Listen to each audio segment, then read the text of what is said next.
Imagine out wanaunda budget. Ila ambayo finance bill natakana kutafuta pesa kufinance your budget.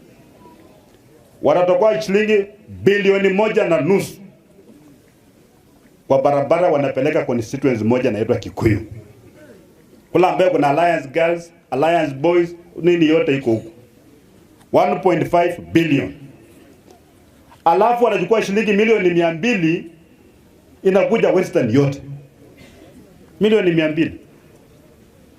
Nyinyi mnaelewa vile mimi nasema? Sisi dunia mzima yote hawa watu wetu mnasikia wamekaa kule kwa meza milioni 200. Milioni 200 kuanzia Kakamega, Vihiga, Bungoma, Busia, Trans Nzoia. Wapi haki hapo? Kuna haki kweli? Sisi tunataka taifa ambalo kila Mkenya anaangaliwa.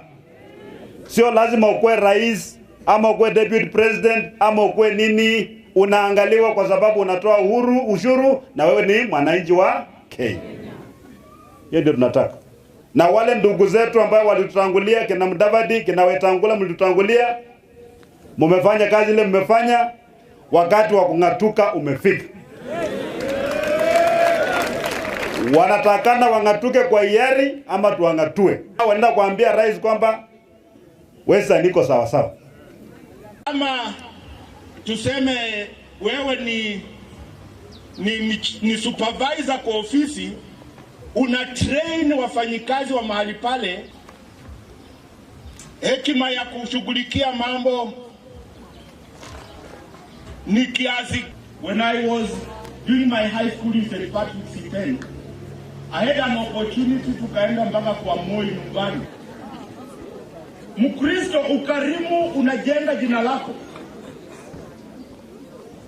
Tembea na watu wenye majina yao inaharibika. Akukutwa nasema wewe jipi. Tembea na mwizi wakati wanapiga huko mwizi, before you realize jina lako litafanana na wale watu unatembea nao. Na kuna kitu mimi najua, kila mtu atakufa peke yake. Sasa wapande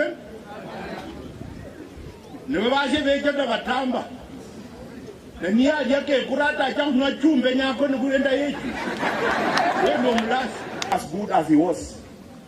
Siku moja Musa akawa amelea wa manabii watu wakaanza kusema oh, mbona watu wanaanza unabii kama wewe. Mama yangu ni na baba naona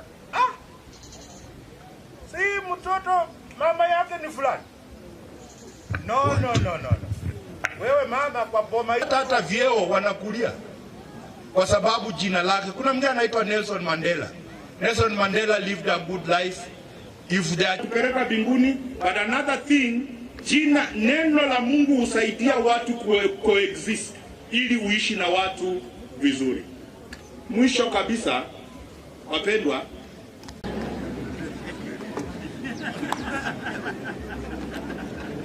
na nilisema ukitaka kujua jina lako tafuta adui yako akuambie.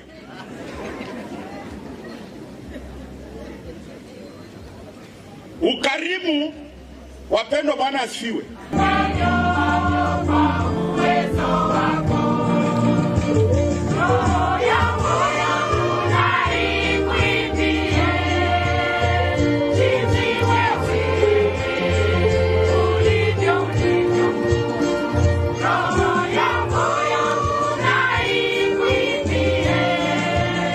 Very bad names, they will block the ways of our offspring.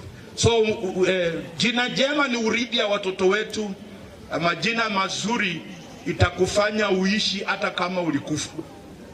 Watu watakuwa wakisema, kuna watu wawili mimi napenda hii dunia, mmoja anaitwa Masinde Muliro, mwanasiasa wengi especially Western.